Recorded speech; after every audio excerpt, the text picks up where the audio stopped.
Welcome to my YouTube channel, where history and mystery come together. Tonight, we unravel a chilling tale set in the season of joy and cheer. But as you'll soon discover, even Christmas has its ghosts. Sit back, light a candle, and join me for the haunting story of Hollow Pines Manor. It was the night before Christmas in 1923. Hollow Pines Manor stood silent and cold, blanketed by snow and shrouded in mist.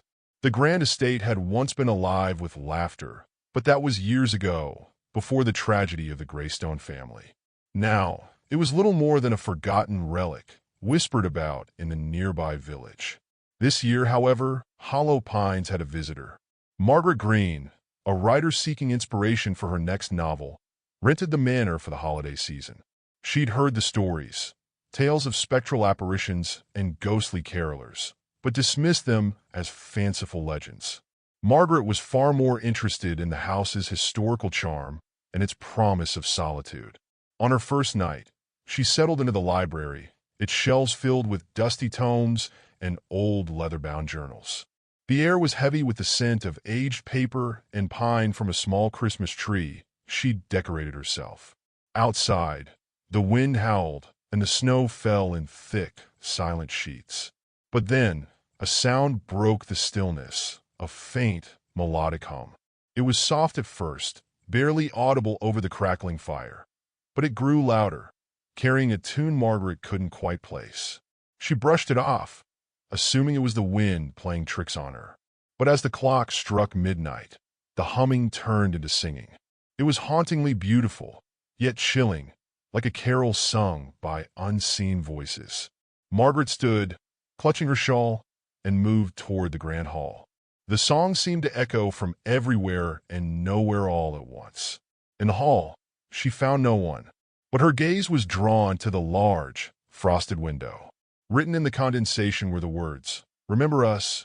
Over the following days, the strange occurrences multiplied.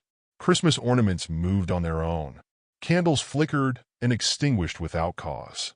And then there were the footprints, small, delicate imprints appearing in the snow outside, despite no signs of anyone entering or leaving the property. Margaret's curiosity turned to unease, and she began to dig into the history of Hollow Pines. She learned of the Greystone family, Thomas and Eleanor Greystone, and their two children, Emily and James. The family had hosted grand Christmas parties every year until a devastating fire on Christmas Eve claimed their lives. Some said the fire was accidental. Others believed it was something darker. In her search, Margaret uncovered an old journal belonging to Eleanor Greystone. The entries revealed a family unraveling under the weight of secrets, financial ruin, broken trust, and rumors of a cursed heirloom, a golden bell said to summon spirits. The last entry read, "If the bell tolls again, may it bring peace to this house." On Christmas Eve, Margaret decided to stay awake, determined to uncover the truth. She sat by the fire, the golden bell, which she'd found hidden in the attic, placed on the mantel. Midnight approached, and the air grew colder. The fire dimmed, though no draft reached it. Then, the singing began again. This time, it was unmistakable. The voices formed a choir, harmonizing in a mournful rendition of Silent Night. Margaret followed the sound to the dining room, where the long table was suddenly set with fine china, goblets, and flickering candelabras. Ghostly figures surrounded the table. The Greystone family and their guests, all dressed in elegant, burned, and tattered Victorian attire. At the head of the table, Thomas Greystone raised a glass. He looked directly at Margaret and spoke. "The bell must toll once more. Free us from this endless night." Trembling, Margaret took the bell and rang it. The sound was deep and resonant, echoing through the house like a thunderclap. The ghosts turned toward her, their expressions softening as they began to fade. Thomas's voice echoed one last time. "Thank you." The night wasn't over. As Margaret prepared to leave the room, a new sound filled the air, the chiming of a clock. She looked at the old grandfather clock in the corner. Its hands spun wildly before stopping at 12:05. A hidden compartment in the clock's base popped open, revealing a small, intricately carved box. Inside the box was a letter addressed to the finder. The letter, written in Thomas's hand, spoke of the family's desperate attempts to lift the curse. It revealed the truth. The Greystones had dabbled in forbidden rituals, hoping to secure wealth and happiness. Instead, they had trapped themselves in a never-ending Christmas Eve, reliving their final moments. The letter ended with a plea: find the mirror. Break the cycle. Margaret's heart raced. She remembered seeing a large, ornate mirror in the attic when she first explored the house.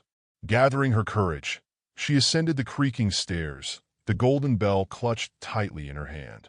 The attic was dark and icy cold. The mirror stood at the center, draped in a heavy cloth.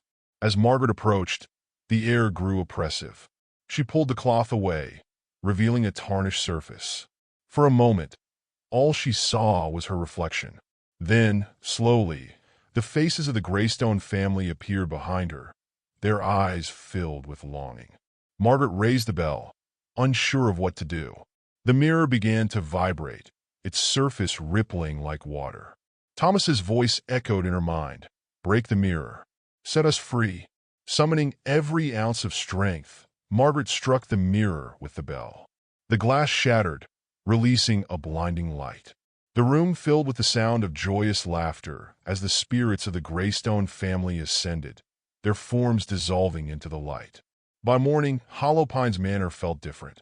The oppressive silence was gone, replaced by a serene stillness. Margaret packed her things and left, her heart heavy but her mind alight with the story she'd uncovered. The golden bell remained on the mantel, its purpose fulfilled. And while the villagers still whispered about the manor, Margaret knew the truth. The Greystones were at peace, their Christmas song finally complete. As she drove away, the snow began to fall again, but this time it felt like a blessing rather than a curse. And though Margaret had left the manor, she carried with her a story she would never forget, a tale of redemption, of love and loss, and of a Christmas miracle that transcended the boundaries of life and death. Thank you for joining me tonight on my channel. If you enjoyed this tale of Christmas and the supernatural, don't forget to like, subscribe, and share your thoughts in the comments below. Until next time, stay curious, and may your holidays be bright, warm, and free of things that go bump in the night.